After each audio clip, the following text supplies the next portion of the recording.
Hi everyone, welcome back to Navi's Kitchen and Beyond. இன்னைக்கு Kerala special fish nirvana, அதாவது தேங்காய் பால் ஊற்றி ஒரு சூப்பரான ஒரு டிஷ் ஒன்று பார்க்கலாமா? வாங்க வீடியோக்குள்ளே போகலாம். ஃபஸ்ட் நான் அதுக்கு மீனை நல்லா வாஷ் பண்ணி எடுத்துக்கிறேன். நான் எடுத்தது பாறை மீன். நம்ம எந்த மீன்னாலும் எடுத்துக்கலாம். இந்த மாதிரி கொஞ்சம் ஃபுல் ஃபிஷ்ஷாக எடுத்து பண்ணால் அது இன்னும் நல்லாயிருக்கும். ஸோ நான் ஒரு ஃபுல் ஃபிஷ்ஷை வாங்கி அதை அப்படியே க்ளீன் பண்ணி நீட்டாக எடுத்துக்கிட்டேன். இப்போ நம்ம அதை ஃப்ரை பண்ணுறதுக்காக மசாலா ரெடி பண்ண போகிறோம்.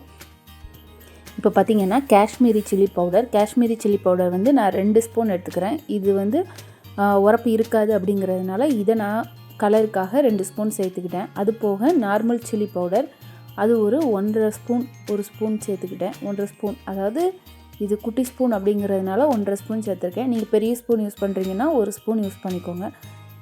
மஞ்சத்தூள் வந்து நான் கொஞ்சமாக யூஸ் பண்ணியிருக்கேன், அதாவது 1/4 ஸ்பூன் கொஞ்சமாக, ஏன்னா அது மஞ்சள் கலர் ஆயிரும் ரொம்ப, அதனால் கம்மியாக தான் யூஸ் பண்ணியிருக்கோம். இது போக நான் வந்து பெப்பர் பவுடர் வந்து நான் ஒரு ஸ்பூன் யூஸ் பண்ணியிருக்கேன்.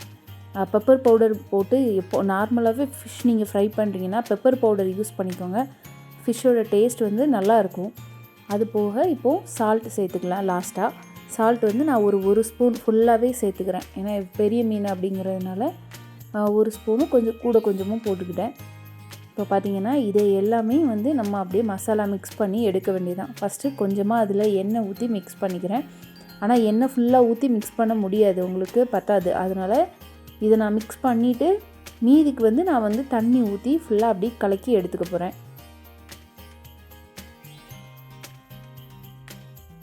இப்போ பார்த்திங்கன்னா எண்ணெயிலேருந்து மிக்ஸ் பண்ணியாச்சு. இப்போ கொஞ்சமாக வாட்ரு ஊற்றி நமக்கு தேவையான அளவுக்கு கொஞ்சமாக தண்ணி ஊற்றி கலக்கி எடுத்துக்க வேண்டியதான். நீங்கள் இப்படி கலக்கி முடிச்சுட்டு கூட உப்பு பார்த்துக்கோங்க, உப்பு கரெக்டாக இருக்கான்னு. ஏன்னா நமக்கு கொஞ்சம் உப்பு சுள்ளுன்னு இருந்தால் தான் மீன்லேயும் நல்லா பிடிக்கும். இப்போ நம்ம மீன் மேலே தடவ ஆரம்பிச்சிடலாம். மசாலா எல்லாம் எங்கெங்கெல்லாம் கட்டிங் போட்டிருக்கோமோ அங்கெல்லாம் கொஞ்சம் நல்லா உள்ளே போகிற மாதிரி ஃபுல்லாக தடவி எடுத்துக்கோங்க. அப்புறம் மீனை ஒரு 1/2 அன் ஹவர் நீங்கள் வந்து ஊற வச்சாலும் நல்லா தான் இருக்கும்.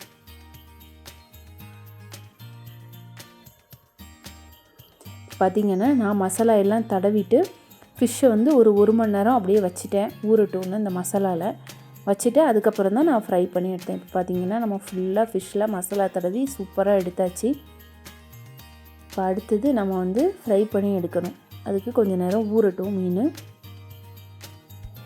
இதே மாதிரி கேரளா ஸ்பெஷல் பலப்பூரி பண்ணியிருக்கேன், போன வீடியோ. நீங்கள் அதை பார்த்து கண்டிப்பாக ட்ரை பண்ணுங்கள், சூப்பராக இருக்கும். இப்போ வாங்க நம்ம ஃபிஷ்ஷை ஃப்ரை பண்ணுறதுக்கு பேன் எடுத்து வச்சு நான் எண்ணெய் ஊற்றிட்டேன். எண்ணெய் வந்து ரொம்ப ஊற்றணும்னு தேவையில்லை, லைட்டாக ஊற்றி 2 பக்கமாக நல்லா ஃப்ரை பண்ணி எடுத்துக்கோங்க.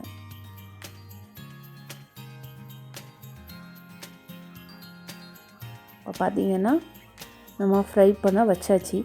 பேக் டு பேக் இது ஃப்ரை பண்ணும்போதே நம்ம இதுக்கு அடுத்து தேவையான தேங்காய் பால் எடுக்க நம்ம ஸ்டார்ட் பண்ணிடலாம். இதை நீங்கள் அப்படியே ஃப்ரை பண்ண வச்சுட்டு தேங்காய் பால் எடுத்துக்கோங்க, நல்ல கட்டியான தேங்காய் பால். இப்போ நானும் தேங்காய் பாலுக்கு தேங்காவெல்லாம் அரைச்சி எடுத்துகிட்டு வந்தாச்சு. நல்லா கட்டி பாலாக இருக்கணும், தண்ணி ஊற்றி அரைக்க வேணாம், ரொம்ப தண்ணி ஊற்றி அரைக்க வேணாம். தலைப்பால் எடுத்துக்கோங்க, அப்போ தான் டேஸ்ட்டாக இருக்கும். இப்போ பார்த்திங்கன்னா அந்த சைடு மீனும் ஃப்ரை ஆகிட்டே இருக்குது, ஃப்ரை ஆகி முடிக்க போகுது. நெக்ஸ்ட் பக்கமும் நான் வந்து திருப்பி போட்டேன், நல்லா ஃப்ரை ஆகிடுச்சு. இங்கே நமக்கு தேங்காய் பாலும் ரெடி ஆயிடுச்சு. இதே மாதிரி நம்ம சேனலில் சூப்பர் டிஷ் எல்லாம் நான் வந்து ட்ரை பண்ணி வீடியோ போடுறேங்க. கண்டிப்பாக நீங்கள் கமெண்ட் பண்ணுங்கள், உங்களுக்கு அடுத்தது என்ன டிஷ்ஷு பண்ணலாம் அப்படின்னு ஒரு ஐடியா இருந்தால். அதே மாதிரி நம்ம சேனலை சப்ஸ்கிரைப் பண்ணிக்கோங்க, சப்ஸ்கிரைப் பண்ணிவிட்டு பாருங்கள். இப்போ பார்த்திங்கன்னா நான் தேங்காய் பால் எடுத்துட்டேன். இப்போது ஃபிஷ்ஷும் ஃப்ரை ஆகிடுச்சு. இதுக்கப்புறம் நம்ம என்ன பண்ண போகிறோன்னா, ஒரு மண் பாத்திரம் எடுத்து மண் பாத்திரத்தில் கொஞ்சம் ஹீட் ஆகட்டும். அந்த மண் பாத்திரம் ஃபுல்லாக இப்போ நான் வாஷ் பண்ணி வச்சுருக்கேன். அது ஹீட்டாக முடித்ததுக்கப்புறம் தேங்காய் எண்ணெய் கொஞ்சமாக நான் அதில் வந்து ஊற்றிப்பேன். நீங்கள் வந்து வாழை இலை போட்டுட்டும் தேங்காய் எண்ணெய் ஊற்றிக்கலாம். நான் வந்து கீழே வாழை இலை பிடிக்கக்கூடாது அப்படிங்கிறதுனால கீழேயும் கொஞ்சம் தேங்காய் எண்ணெய் ஊற்றிருக்கேன். தேங்காய் எண்ணெய் ஊற்றிட்டு இப்போ வாழை இலையை எடுத்து இந்த சட்டியில் ஃபுல்லாக மறைக்கிற மாதிரி நீங்கள் போட்டு வச்சுருங்க. இப்போ பாருங்கள் எண்ணெய் நல்லா ஹீட் ஆயிடுச்சு. எண்ணெய் ஹீட் ஆனதுக்கப்புறம் இப்போ வாழை இலையை எடுத்து கரெக்டாக விரித்து அந்த சட்டி ஃபுல்லாக வைக்கிற மாதிரி வைக்கணும் நம்ம. ஏன்னா இதுக்குள்ளே தான் ஃபிஷ்ஷை வச்சு நம்ம வந்து குக் பண்ண போகிறோம், அதனால் கரெக்டாக உள்ளே வச்சுக்கோங்க. இதுக்கு ரொம்ப பெரிய ஃபிஷ்ஷு தான் வாங்கி பண்ணணும்னு தேவையில்லைங்க. நீங்கள் குட்டியாக வாவல் மீன் ஒயிட் வாவல் அல்லது பிளாக் வாவல் அந்த மாதிரி குட்டியாக வாங்கி கூட நீங்கள் பண்ணலாம். இப்போ நான் வாங்கியிருக்கிறது பாறை மீன்.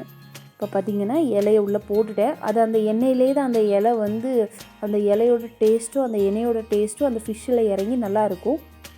இப்போ பார்த்திங்கன்னா இலை போட்டோம். நம்ம ஃபிஷ்ஷை தூக்கி இப்போ உள்ளே வச்சிட வேண்டியதான்.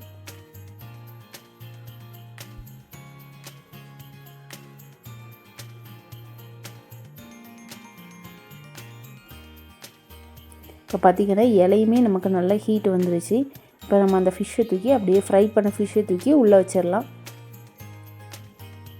ஃபிஷ்ஷை தூக்கி உள்ளே வச்சுட்டு இலை கரெக்டாக இருக்கான்னு பார்த்துக்கோங்க. ஏன்னா நம்ம இதுக்கப்புறம் வந்து கோகோனட் ஆயில் ஊற்ற போகிறோம்.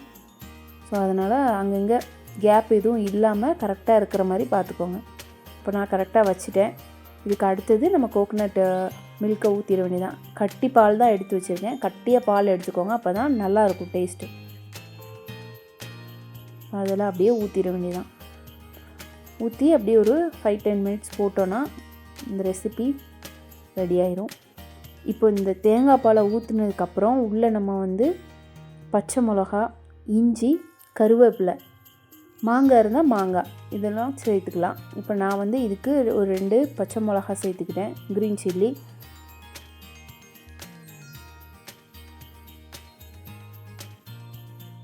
இப்போ பார்த்திங்கன்னா ஃபிஷ் அந்த கோகோனட் மில்க்லேயே கடந்து அப்படியே வந்து வேகும்.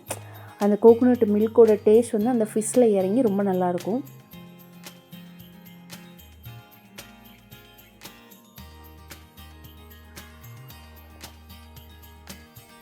அது அப்படி கொதிக்கட்டும்னா ரொம்ப ஹீட்டாகி தரன்னு கொதிக்காது தேங்காய் பால், அப்படின்னா திரிஞ்சிடும். அதனால் நம்ம வந்து லேசாக கொதிக்க விட்டால் போதும். இப்போ நான் அது கூடவே ஒரு ஸ்பூன் மிளகு பொடி போட்டுக்கிறேன் மேலே. தேங்காய் பால் ரொம்ப கொதிக்க வேண்டாம், ரொம்ப கொதிக்கவும் செய்யாது. அந்த சட்டியில் இலைக்கு மேலே தான் வச்சுருக்கோம் அப்படிங்கிறதுனால. இப்போ நான் கொஞ்சமாக உப்பை ஆட் பண்ணிக்கிறேன். தேவையான அளவு உப்பு ஒரு 1/2 ஸ்பூன் கிட்டே ஆட் பண்ணிவிட்டு இப்போ அந்த ஃபிஷ்ஷை வந்து நம்ம அப்படியே க்ளோஸ் பண்ணி வச்சிடலாம். அதில் அப்படியே அந்த ஹீட் இப்போ நான் உங்கள்கிட்ட காட்டணும் அப்படிங்கிறதுக்காக தான் கொஞ்சம் திறந்து வச்சுருக்கேன்.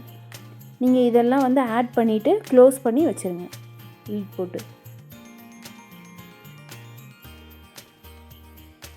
இப்போ நான் வந்து அந்த ஃபிஷ்ஷை ஃப்ரை பண்ணல அந்த ஆயிலையே நான் கொஞ்சம் சேர்த்துக்கிட்டேன். அதை சேர்த்தாலும் அந்த டேஸ்ட் நல்லாயிருக்கும். ஏன்னா அது ஃபிஷ் ஃப்ரை பண்ண ஆயில் தான். ஸோ அது உங்களோட இஷ்டம் தான். சேர்க்குறதா இருந்தால் சேர்த்துக்கலாம், அப்படி இல்லைன்னா அது ஆப்ஷனல் தான். நான் சேர்த்துக்கிட்டேன். அதில் அந்த மசாலாவும் ரொம்ப நல்லா இருந்தது அந்த தேங்காய் பாலோட. பார்த்திங்கன்னா அந்த லிட் போட்டு அப்படியே க்ளோஸ் பண்ணி அதை வேக விட்டுருங்க. கொஞ்சமாக கொதிச்சு வரணும். இப்போ நான் காட்டுறேன்னா அந்த லைட்டாக அந்த ஹீட்லேயே வந்து அந்த தேங்காய் பால் அப்படியே வெந்து வரும். ஒரு 5 மினிட்ஸ் 10 மினிட்ஸ் வச்சாலே போதும், உங்களுக்கு இந்த மாதிரி பிரிஞ்சு வந்துடும். இப்போது நம்ம ஃபிஷ் நிர்வாணா வந்து ரெடி ஆயிடுச்சு. இப்போ பாருங்கள், டேஸ்ட்டு ரொம்ப சூப்பராக இருந்ததுங்க. நாங்கள் லாஸ்ட்டாக சாப்பிட்டு முடிச்சதுக்கப்புறம் எடுத்த கிளிப்பிங் இது. கண்டிப்பாக ட்ரை பண்ணுங்கள், உங்கள் எல்லாருக்கும் கண்டிப்பாக பிடிக்கும். எல்லோரும் நம்ம சேனலை சப்ஸ்கிரைப் பண்ணிக்கோங்க. இதே மாதிரி இன்னொரு சூப்பரான வீடியோவில் நான் உங்கள் எல்லாரையும் வந்து மீட் பண்ணுறேன். Thank you all. Take care everyone. பாய்.